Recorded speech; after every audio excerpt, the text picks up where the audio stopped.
Bismillahirrahmanirrahim. Assalamualaikum warahmatullahi wabarakatuh.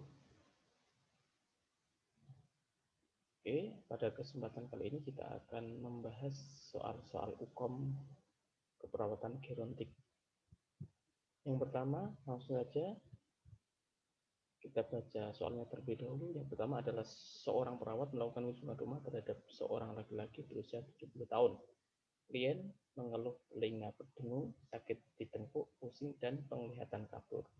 Keluarga mengatakan bahwa bapak klien meninggal karena stroke. Apakah pemeriksaan fisik yang tepat pada kasus tersebut?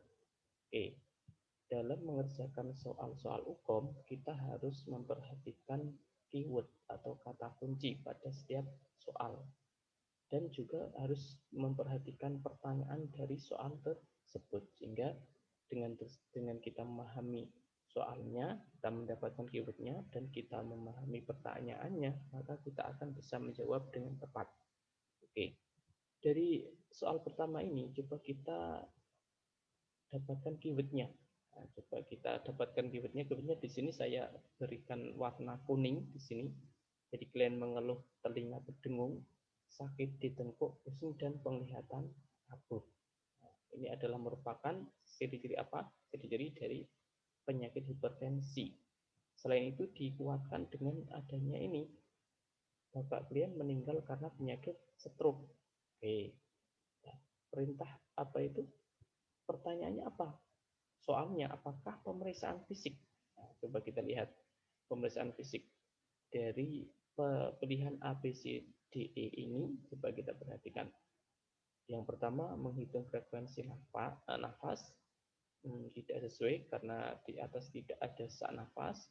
Mengukur JVP, mungkin ini ya, ini mungkin. Kemudian mengukur tekanan darah, ini juga mungkin.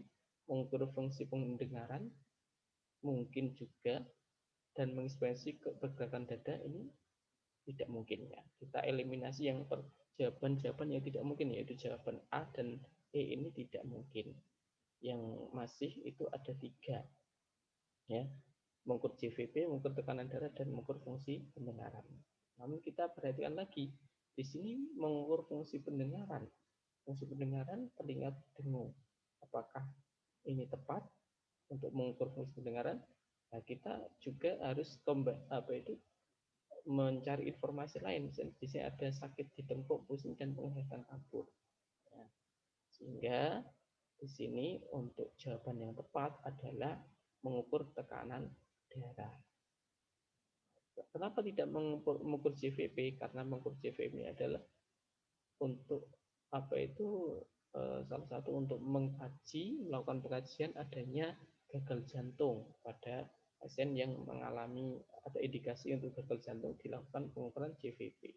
Dan di sini dari data-data ini belum mendukung ke arah gagal jantung, sehingga pilihan yang tepat adalah jawaban C, mengukur tekanan darah.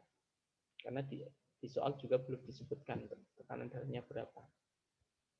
Kita lanjut ke soal nomor 2. Ya. Kita lanjut ke soal nomor 2. Seorang perempuan berusia 67 tahun melakukan pemeriksaan ke puskesmas. Klien menderita hipertensi sejak 3 tahun yang lalu. Berat badan 85 kg dan TB 150. Klien mengatakan tidak minum kopi, tidak makan makanan bersantan dan asin, tidak sering begadang. Ya. Apakah faktor risiko yang dapat diubah pada kasus tersebut? Kita perhatikan di sini ya. Jadi dalam penyakit hipertensi itu ada faktor risiko dan ada faktor risiko yang dapat diubah dan yang tidak dapat diubah. Di sini kita keywordnya adalah faktor risiko yang dapat diubah. Coba perhatikan di sini ya. Faktor risiko yang dapat diubah. Oke. Dari faktor risiko ini mungkin ada yang minum kopi ya, tidak makan makanan bersantan dan asin. Di sini sudah disebutkan di sini tidak minum kopi. Jadi ini tidak menjadi masalah minum kopi ini ya. Dan tidak makanan bersantan dan asin, ini kan tidak makan ya, tidak sering begadang, ini semuanya di sini dikatakan tidak ya. Sehingga ini bisa kita eliminasi, minuman kopi ini kita bisa eliminasi. Kemudian coba kita lihat jenis kelamin, suku, dan genetik. Ini termasuk faktor risiko yang tidak dapat diubah. Sehingga pilihannya adalah obesitas. Karena di sini kita melihat di sini ada kata kuncinya keywordnya BB 85 kg padahal tingginya adalah 150. Sehingga ini kalau dihitung dengan IMT ini menunjukkan adanya termasuk dalam kategori obesitas itu. Oke, jadi termasuk faktor risiko yang dapat diubah. Oke, nomor 3 kita lanjutkan. Seorang laki-laki berusia 69 tahun mengeluh sesak nafas. Hasil pemeriksaan fisik menunjukkan bunyi paru redup selain menggunakan otot pernafasan dan lebih nyaman bernafas menggunakan mulut. Nah, kita perhatikan di sini ada kata kuncinya di sini yang sudah saya kasih warna kuning ini ya. Jadi klaim menggunakan otot dan pernafasan lebih nyaman bernafas menggunakan mulut. RR-nya juga di sini disebutkan 28 kali per menit. Normalnya kan berapa? 16 kali sampai 24 ya. Ini sudah melebihi batas normal. Oke. Pertanyaannya, apakah diagnosa keberatan yang tepat? Ya, diagnosa keberatan yang tepat ya kita lihat ya. Coba bersihan jalan nafas tidak efektif. Ya, mungkin ya. Pola nafas tidak efektif, kelebihan volume cairan. Di sini ada yang menyebutkan kelebihan volume cairan tidak. Ya. Hipertermi oke ya, ada 37 derajat ini termasuk hipertermi. Kemudian resiko menurunkan kadar output mungkin resiko, tapi di sini masih resiko. Ya. Kita biasanya lebih prioritaskan yang faktual, yang nyata pada saat itu. Nah, sehingga dari data-data ini itu lebih banyak datanya itu mengarah ke pola nafas tidak efektif. Ya, di sini tidak disebutkan adanya sekret dan sebagainya itu sehingga lebih cocoknya adalah pola nafas karena ada otot dan pernafasan itu kan termasuk dari pola nafas. RR-nya juga mengarah ke pola nafas. Ini jawabannya adalah B. Oke, selanjutnya adalah seorang perempuan berusia 74 tahun tinggal di Pantai Ureda. Kalian mengeluh nafsu makan menurun. Saat pengajian diperoleh data bahwa mulut kotor, bau, bibir kering, dan pecah-pecah terdapat stomatitis pada mukosa mulut. Pertanyaannya adalah apakah intervensi yang tepat sesuai kasus tersebut? Oke, kita lihat di sini ada keywordnya yaitu adalah bau. Ini ada nafsu makan menurun, kemudian bau mulut kotor, bau bibir kering dan pecah-pecah dan terdapat stomatitis. Oke. Kalau kita dapatkan keyword tersebut, maka kita dapat menyimpulkan bahwa pasien tersebut kita intervensinya adalah menganjurkan berkumur dengan mouthwash. Ya. Misalnya ini kan memberikan makanan bubur. Di sini dia tidak menunjukkan adanya apa itu keluhan misalnya tidak punya gigi atau lain sebagainya sehingga ini bisa kita eliminasi ya. Melakukan pengajian mulut ini sudah dilakukan pengajian jadi tidak perlu dilakukan pengajian lagi. Menyediakan makanan lunak ini sama dengan memberikan makanan bubur, ini tidak mengarahkan ke sana ya dari pertanyaan tersebut. Meningkatkan intake cairan tidak perlu, di sini tidak ada tanda-tanda ciri kekurangan cairan. Yang ada ini keywordnya adalah di sini terdapat stomatitis ya sehingga banyak kuman dan bakteri di mulutnya. Nah, sehingga ini menyebabkan tanda-tanda ini menyebabkan apa itu? Menyebabkan nafsu makannya menurun sehingga perlu kita lakukan pembersihan mulut atau perawatan mulut. Ya, perawatan mulut dengan cara apa? Salah satunya dengan menganjurkan berkumur dengan mouthwash supaya ini mulutnya ini bersih ya. Kemudian dengan adanya nanti bersih akan meningkatkan nafsu makannya. Oke. Jawabannya C. Yang nomor 5 ya. Coba nomor 5. Seorang perempuan berusia 60 tahun tinggal di Panti Welida, klien mengeluhkan kakinya pecah-pecah dan gatal. Hasil penelitian menunjukkan kaki klien hitam, kotor, mengelupas, dan terdapat bekas garukan. Intervensi yang tepat pada kasus tersebut, oke. Ini kira-kira apa? Di sini ada perawatan luka ya, melakukan perawatan luka. Di sini apakah sudah timbul luka? Di sini tidak disebutkan, hanya mengelupas dan terdapat garukan. Jadi belum perlu meningkatkan indeks cairan. Apakah di sini menunjukkan tanda-tanda kekurangan cairan? Hitam kotor, tidak ada ya. Oke, kemudian mandi dengan antiseptik, mungkin ya karena ada terdapat gatal-gatal dan pecah-pecah. Menganjurkan senam kaki. Senam kaki untuk apa ini? Fungsinya kan senam kaki biasanya untuk melancarkan peredaran darah dan pada daerah-daerah yang perifer. Kalau dari pertanyaan ini kita coba cari keywordnya. Di sini ada kaki klien hitam, kotor, mengelupas, dan terdapat bekas garukan. Sehingga yang paling tepat di sini adalah melakukan perawatan kaki. Sebenarnya perawatan kaki ini banyak, ada senam kaki, ya, banyak ya. Kemudian ada melakukan perawatan luka jika ada luka ini mengelupas dan terdapat garukan. Ini lebih jadi perawatan kaki ini lebih bisa mencakup perawatan luka pada kaki, perawatan senam kaki ya. Ini. Jadi jawabannya adalah lakukan perawatan kaki, itu lebih bisa mengcover dari semua jawaban-jawaban yang ada. Oke. Nomor 6, seorang perawat melakukan kunjungan terhadap pasien laki-laki berusia 65 tahun yang tinggal bersama keluarganya.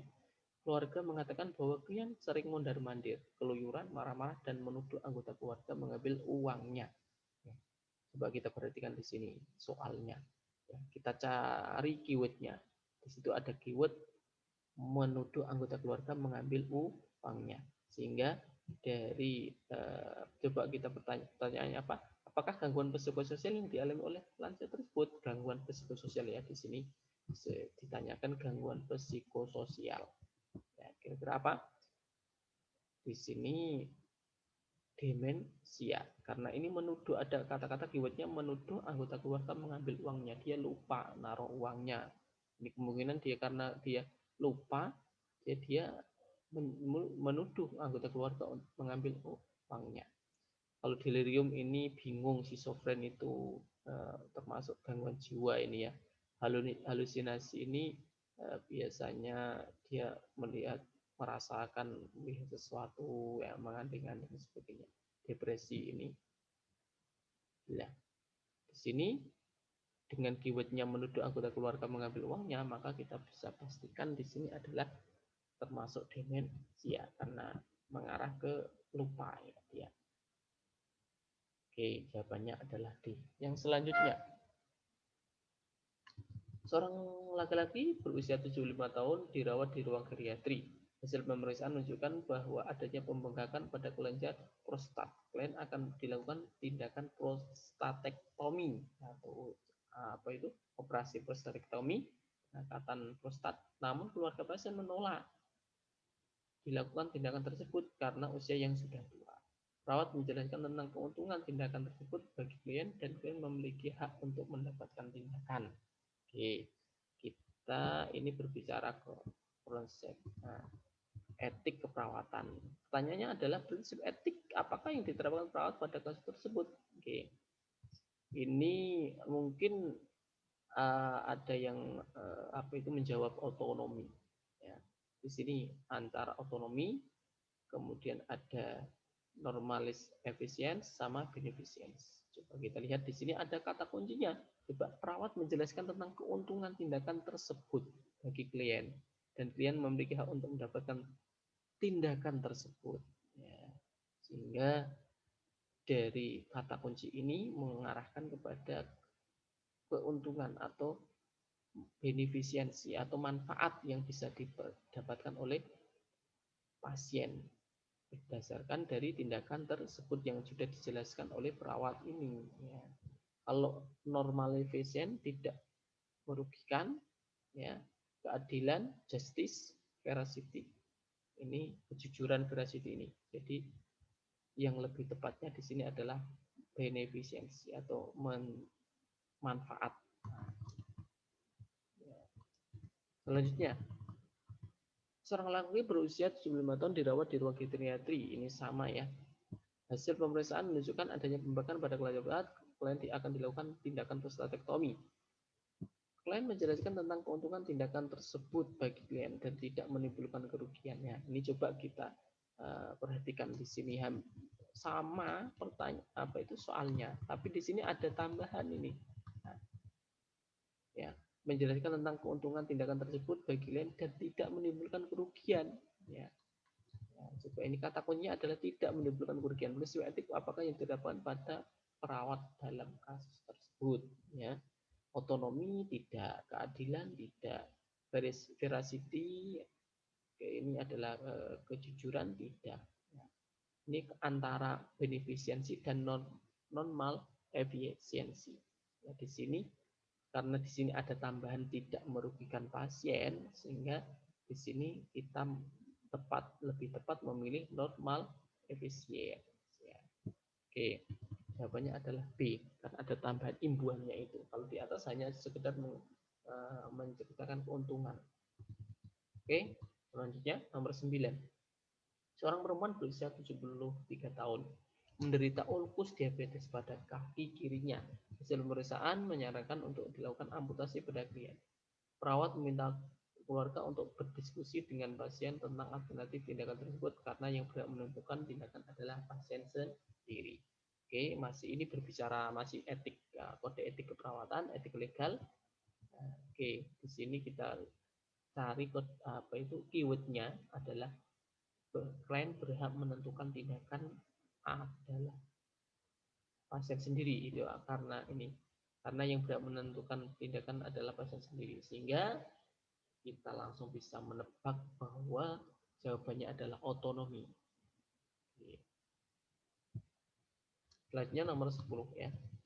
Seorang perempuan berusia 70 tahun dirawat di ruang geriatri, di ruang penyakit dalam dengan diagnosa DM. Klien mengeluh nafsu makan menurun, sementara klien dianjurkan untuk melakukan diet dengan ketat. Apakah intervensi yang tepat untuk klien pada kasus tersebut? Oke, di sini kita lihat kata kuncinya apa?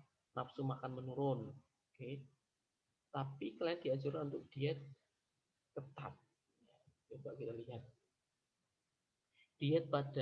Prinsip diet pada hipertensi pada DM itu adalah makanan sesuai porsinya kecil. Biasanya kalau makan nasi itu 1 piring, ini dikurangi menjadi setengah ya. Sehingga karbohidrat itu dikurangi, makanan-makanan yang tinggi kalori, karbohidrat itu dikurangi supaya tubuh itu bisa mengontrol gula darahnya tidak naik. Kemudian di sela-sela makan siang dan makan malam itu ada makan cemilan ya. Cemilan itu 2-3 kali itu ada makanan cemilan.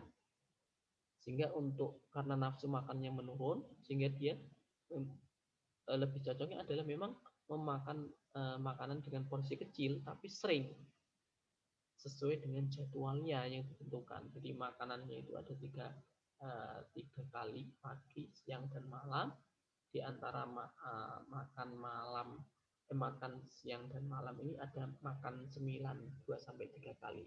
Itu prinsip diet DM ya. Jadi makanannya porsinya kecil tapi sesuai dengan jadwal. Kecil, sering, dan sesuai dengan jadwal.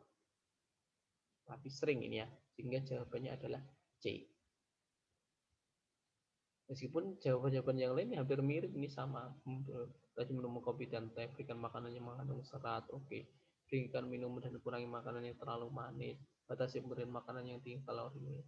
Masalahnya di sini nafsu makannya menurun, ya, sehingga prinsipnya adalah memberi makanan dengan porsi kecil, sering, tapi sesuai dengan jadwal karena dia menderita penyakit DM.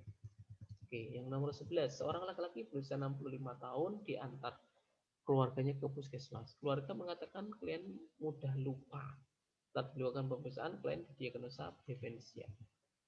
Pengkajian tambahan yang dilakukan oleh perawat pada kasus tersebut ya. Kita berbicara biasanya yang seringkali muncul juga pada soal-soal gerontik adalah tentang pengkajian ya. Pengkajian ada pengkajian GDS ini adalah untuk menilai depresi, tingkat depresi dari pasien itu Greater Depression Scale.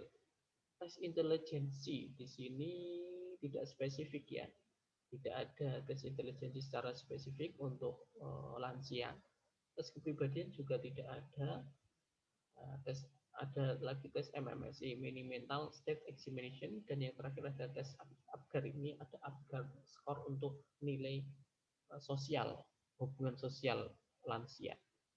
Jadi di sini yang tepat itu adalah melakukan pengkajian tambahan berupa apa? MMSI, Mini Mental State Examination, karena di dalam pengkajian MMSI itu ada menguji atau menilai, mengkaji tentang kognitif ya, mentalnya, kognitifnya ya, sehingga daya ingatnya juga di sini terdapat di dalam tes MMSI, sehingga lebih tepatnya adalah MMSI, Mental State Examination.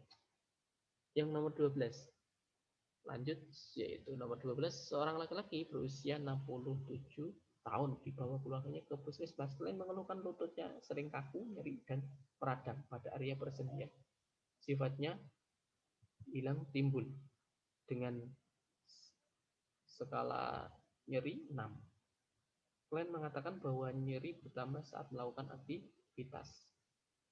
Sejak mengalami penyakit ini, semua aktivitas sehari-hari dibantu oleh keluarga. Apakah masalah klien? Masalah prioritas klien dalam kasus tersebut?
Oke, kita lanjut ya. Kita lanjut yang nomor 12. Ya, kita ulang lagi. Seorang laki-laki berusia 67 tahun dibawa keluarganya ke puskesmas. Selain mengeluhkan lututnya sering kaku, nyeri, dan meradang pada area persendian, sifatnya hilang timbul dengan skala nyeri 6. Dan mengatakan bahwa nyeri bertambah saat melakukan aktivitas. Sejak mengalami penyakit ini, semua aktivitas sehari-hari dibantu oleh keluarga. Apakah masalah keperawatan prioritas? Masalah keperawatan prioritas yang ditanyakan adalah masalah keperawatan prioritas. Coba kita lihat kata kuncinya. Di sini ada nyeri skala 6. Ini termasuk nyeri sedang ya. Nyeri bertambah saat melakukan aktivitas. Ya, ini keywordnya di sini. Oke. Masalah prioritasnya apa? Oke. Kerusakan mobilitas fisik. Oke, bisa jadi body image mungkin kita bisa eliminasi, kurang perawatan diri bisa eliminasi, intoleransi aktivitas mungkin, ada nyeri kronis ya. Yang prioritas apa kira-kira? Karena dia tadi nyerinya sedang, kemudian nyeri bertambah saat melakukan aktivitas, sehingga kita perlu prioritaskan dulu nyerinya, penanganan nyerinya ya. Karena kalau nyerinya ini nanti diatasi sehingga dia bisa beraktivitas ya, terus jadi tidak apa itu bisa melakukan aktivitas kembali, sehingga perlu penanganan nyeri terlebih dahulu. Yang nyata ini adalah nyerinya. karena nyerinya sedang 6, skala 6. Selanjutnya, seorang laki-laki berusia 73 tahun dibawa keluarganya ke puskesmas. Dia mengatakan bahwa dirinya belakangan ini sering mengompol secara tiba-tiba, mengalir terus-menerus, dan volumenya sedikit dan tidak terjadi pada batuk maupun bersin. Saat diperiksa didapatkan data bahwa barisan pusat sudah grade 2 dan pasien dikatakan mengalami inkontinensia overflow. Apakah tindakan yang harus segera dilakukan pada lansia tersebut? Ini pertanyaannya. Ya. Coba kita perhatikan, sering ngompol tiba-tiba, mengalir terus-menerus, dan volume sedikit, tidak terjadi saat batuk maupun bersin. Keywordnya di sini adalah pembesaran prostat sudah grade 2. Ya, jadi ini sudah grade 2, ini sudah terjadi pembesaran ini ya. Tidak terjadi pembesaran kelenjar prostatnya itu, dan tindakan segera apa ini? Di sini tidak disebutkan tindakan perawat atau tidak. Jadi secara umum apakah tindakan segera? Berarti apa tindakan yang bagusnya adalah tindakan pembedahan, karena di sini ada sudah mencapai prostat grade 2. Sehingga tindakan yang tepat adalah melakukan tindakan pembedahan. Ini sudah, kalau grade 2 itu sudah membesar, itu sudah melakukan pembesaran. Nah, grade 2 itu nanti dibagi A, B, C. So, ini tidak dijelaskan secara spesifik, tapi kalau grade 2 itu sudah membesar, meskipun belum bermetastase ke jaring ke yang lain, ke organ yang lain. Oke. Yang nomor 14. Oke, kita lanjut. Seorang laki-laki sama ini ya, berusia 73 tahun dibawa keluarganya ke puskesmas. Kalian mengatakan bahwa dirinya belakangan ini mengompol secara tiba-tiba, mengalir terus-menerus, dan volume sedikit dan tidak terjadi saat batuk maupun bersin. Pada berkisah didapatkan data bahwa pembesaran prostat sudah grade 2. Sama ini hampir mirip dengan di atas, tapi nanti kita lihat pertanyaannya. Ya, dikatakan mengalami inkontinensi overflow. Oke, pertanyaannya, apakah tindakan perawatan ya? Kalau di atas tadi, apakah tindakan segera yang harus dilakukan? Kalau ini lebih spesifik lagi, apa tindakan perawatan? Jadi tidak mungkin kita menjawab melakukan tindakan pembedahan, enggak mungkin, karena ini adalah tindakan keperawatan. Mengajarkan pasien latihan breather training, ini sudah prostat kedua. Ini apakah efektif dengan dilakukan breather training? Kemudian mengajar latihan otot dasar pelvis. Ya, ini hampir sama dengan breathing training. Kemudian melakukan terapi kompres di daerah bili-bili. Nah, ini di daerah bili-bili ini kalau terdapat nyeri. Ya. Kalau di sini tidak disebutkan adanya nyeri, meskipun memang biasanya ada nyerinya. Tapi di sini tidak disebutkan dalam soal tidak ada nyerinya. Oke, jadi bladder training ini sama otot dasar pelvis ini bisa terangkum di melakukan terapi pengosongan kemih cepat. Ini yang lebih tepatnya ya, meskipun jawaban B sama D ini hampir mirip ya, hampir sama dengan yang C, tapi C ini sudah mengcover latihan bladder training dan otot dasar pelvis, sehingga kita lebih tepat memilih jawabannya adalah C, melakukan terapi pengosongan kemih cepat. Oke. Selanjutnya adalah nomor 15. Ini juga pertanyaan tentang kode etik. Seorang perempuan berusia 65 tahun dirawat di ruang geriatrik dengan diagnosa tumor otak dan mengeluh nyeri kepala hebat, ya, skala nyeri 8. Perawat memberikan injeksi analgesik dosis tinggi sesuai dokter untuk mengurangi nyeri kepala. Prinsip etika, apakah yang didapatkan perawat pada kasus tersebut? Oke. Ya, kita lihat coba. Karena ini nyerinya ini sangat nyeri ya. Ini nyeri ini termasuk nyeri bukan sedang lagi, nyeri sudah nyeri tinggi ini ya. Nyeri hebat ini ya. 8, sehingga kalau ditindakan perawat hanya sekedar memberikan relaksasi itu tidak mempan. Harus memang berkolaborasi dengan dokter dengan pemberian injeksi analgesik dosis tinggi juga untuk mengurangi ini, karena nyeri sangat hebat ini. Tindakan ini kira-kira apa manfaatnya? Ini sangat manfaatnya sangat bagus untuk pasien karena untuk mengurangi nyerinya. Ya. Sehingga tindakan ini termasuk tindakan tersebut prinsip etika yang ditemukan adalah beneficiency, manfaat yang banyak yang lebih besar. Ya. Jadi juga jawabannya adalah beneficiency, manfaat.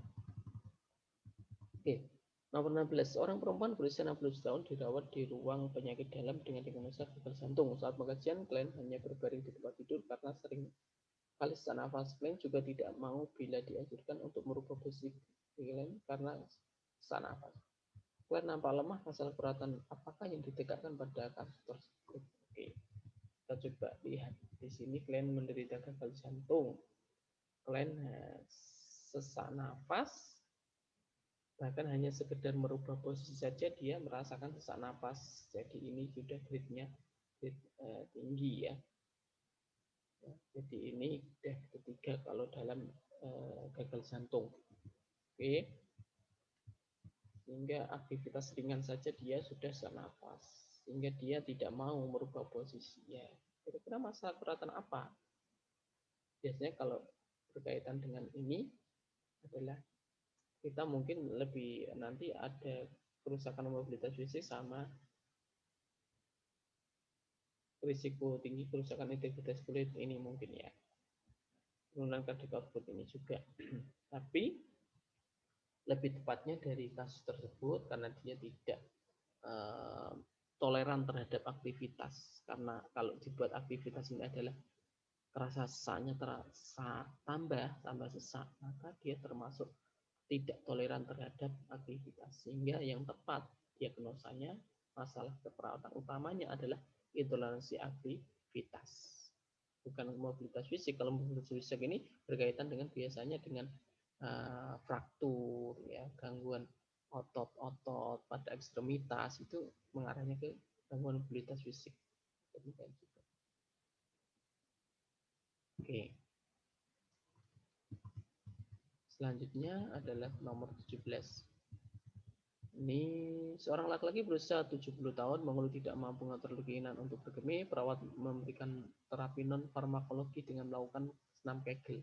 Bagaimana teknik yang benar senam kegel ya? Di sini ini berarti harus belajar lagi ya dari jawaban-jawaban yang ada ini. Yang paling tepat itu adalah nomor C, kencangkan otot panggul, tahan selama 3 hitungan, kemudian lepaskan selama 3 hitungan dan lakukan selama 10 sampai 15 kali. Ini yang prosedur yang tepat untuk melaksanakan senam kegel.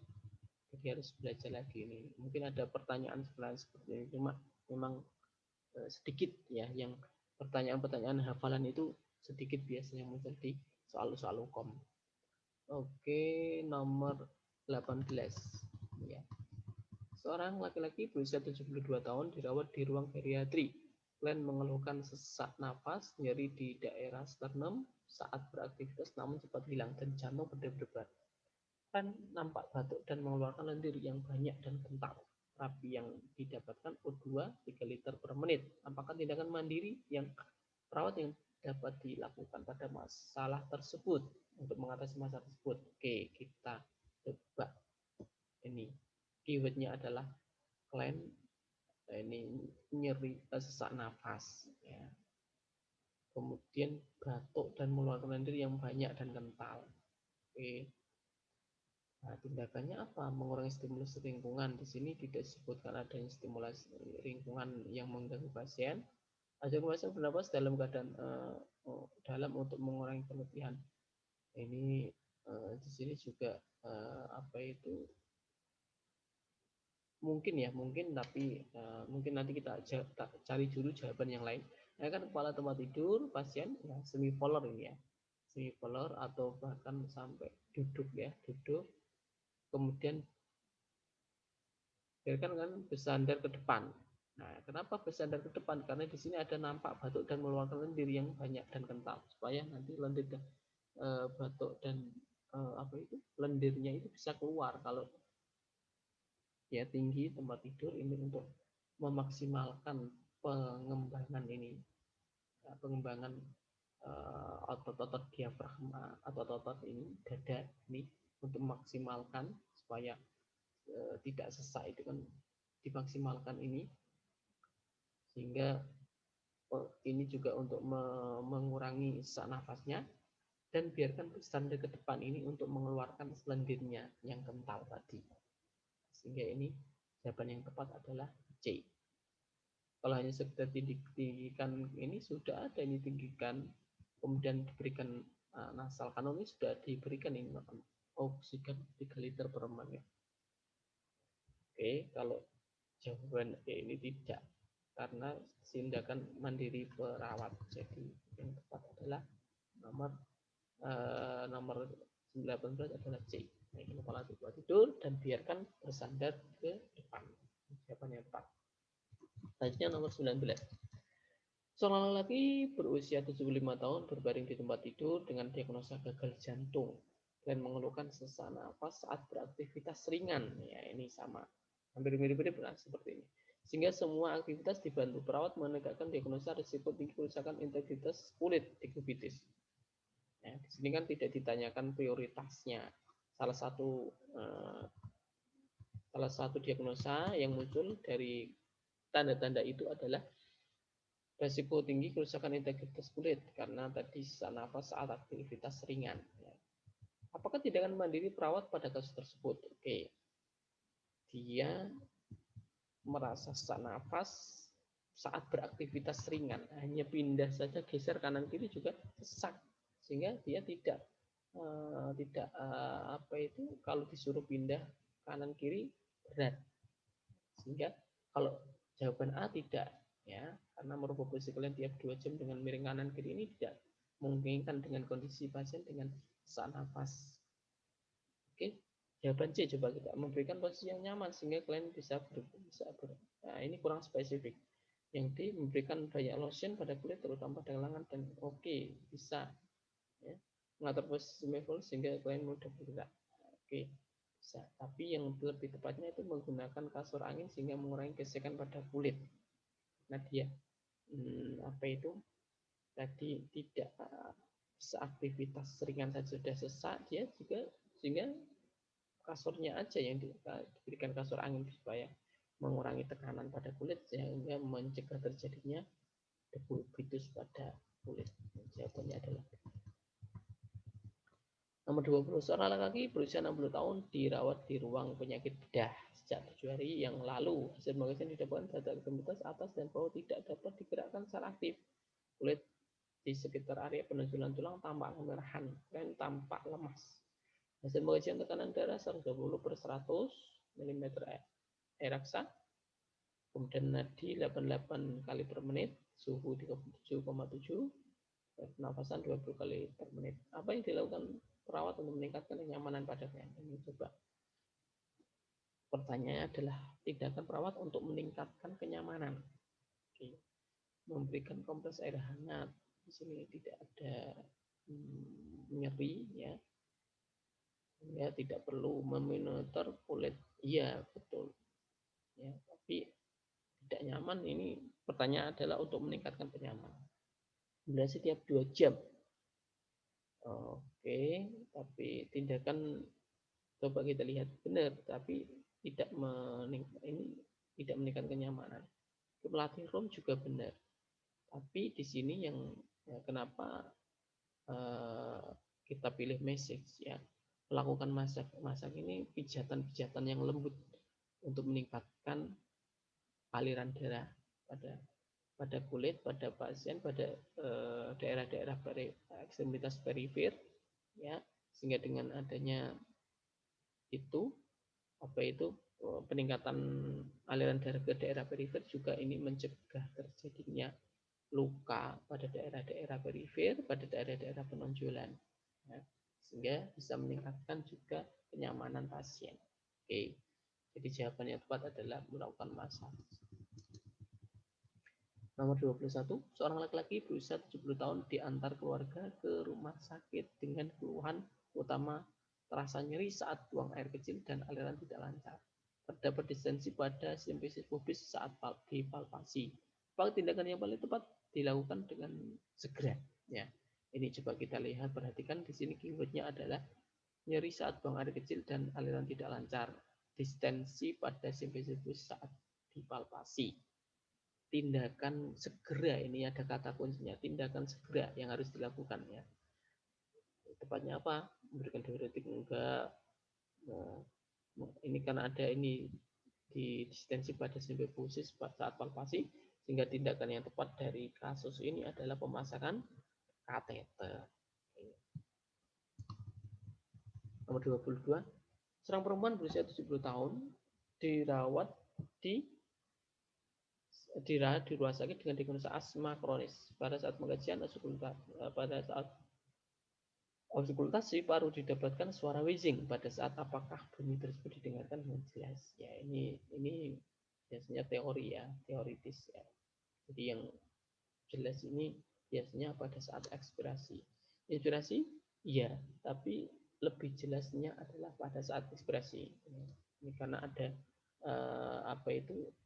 penyempitan saluran pernafasan bagian atas ini, sehingga menimbulkan bunyi wheezing ini gitu. Oke. Nomor 23. Pada saat dilakukan penelitian diperoleh data sebanyak 50% lebih lansia mengalami demensia ringan. Sebagian besar lansia tersebut mengeluhkan sering lupa dan cenderung melalaikan pekerjaan di panti. Tindakan pencegahan apakah yang dilakukan di panti? Oke. Nah, kita coba lihat keywordnya di sini adalah sebagian besar lansia mengeluhkan sering lupa dan cenderung melalaikan pekerjaan di panti. Tindakan pencegahannya apa? Oke, di sini teratur memeriksakan tekanan darah setiap bulan. Apa ada kaitannya dengan daya ingat ini? Ya, demensia? Enggak ada, tapi tidak secara langsung. Pelaksanaan kegiatan olahraga, oke, tapi olahraga kurang spesifik kalau untuk meningkatkan daya ingat. Melaksanakan kegiatan rohani kurang spesifik untuk mencegah terjadinya lupa. Melaksanakan kegiatan bermain, iya, cuma kurang spesifik. Oke. Nah, yang lebih spesifik di sini ada jawaban B, melaksanakan leisure activities, aktivitas pada saat istirahat untuk merangsang intelek. Leisure itu aktivitas saat-saat istirahat, aktivitas yang ringan untuk merangsang intelek ini, sehingga jawaban yang tepat adalah melaksanakan leisure activities untuk merangsang intelek.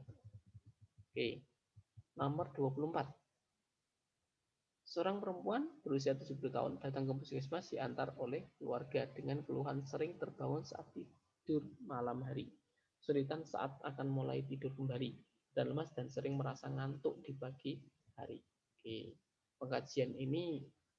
Pengajian selanjutnya pada kasus tersebut adalah ini hampir mirip yang di atas tadi ya. Jadi pengkajian ini harusnya adalah pengkajian kognitif ya, tapi kalau hanya sekedar pengkajian kognitif ini kurang lengkap. Daya ingat juga kurang lengkap. Indikat kata ini hampir mirip. Bartel indikat ini mirip, ini untuk mengkaji aktivitas keseharian klien. Tapi di sini yang dimaksud di sini adalah untuk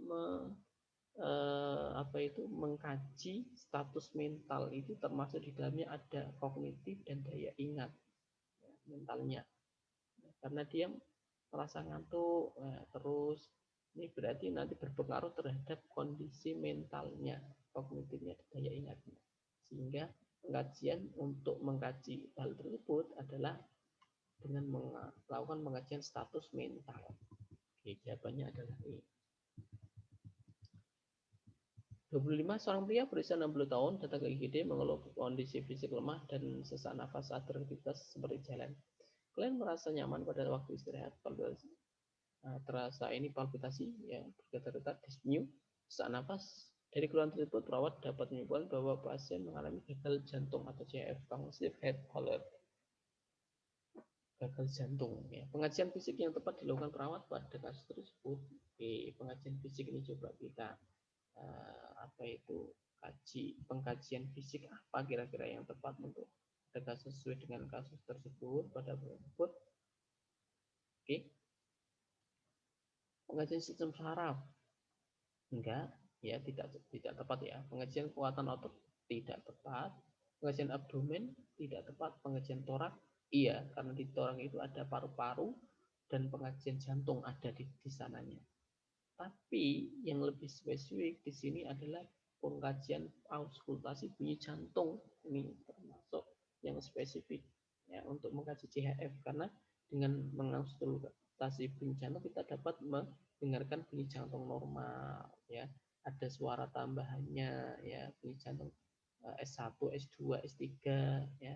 Ada murmur, ada apa itu?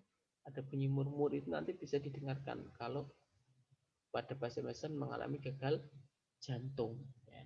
Sehingga untuk jawaban yang tepat itu adalah auskultasi bunyi jantung ya. Memang di dalam soal-soal hukum itu biasanya pilihan jawabannya itu hampir-hampir benar semua, mirip semua ya. Terus bagaimana kita bisa mendapatkan jawaban yang benar? Intinya di sini adalah kuncinya adalah lihat keyword pada masing-masing soal, kemudian pahami pertanyaan soalnya ya. Sehingga dengan kita melihat keywordnya, kemudian kita memahami pertanyaan soalnya, kita bisa menentukan jawaban yang tepat. Meskipun di situ ada banyak jawaban yang mirip, yang hampir semuanya benar, tapi dengan adanya kita memegang keywordnya dan memahami soalnya, memahami pertanyaannya, kita bisa menentukan jawaban yang tepat. Itu prinsipnya. Oke. Oke, mungkin itu cukup sekian dari saya. Kurang mohon maaf. Terima kasih atas perhatian. Demikian. Wassalamualaikum warahmatullahi wabarakatuh.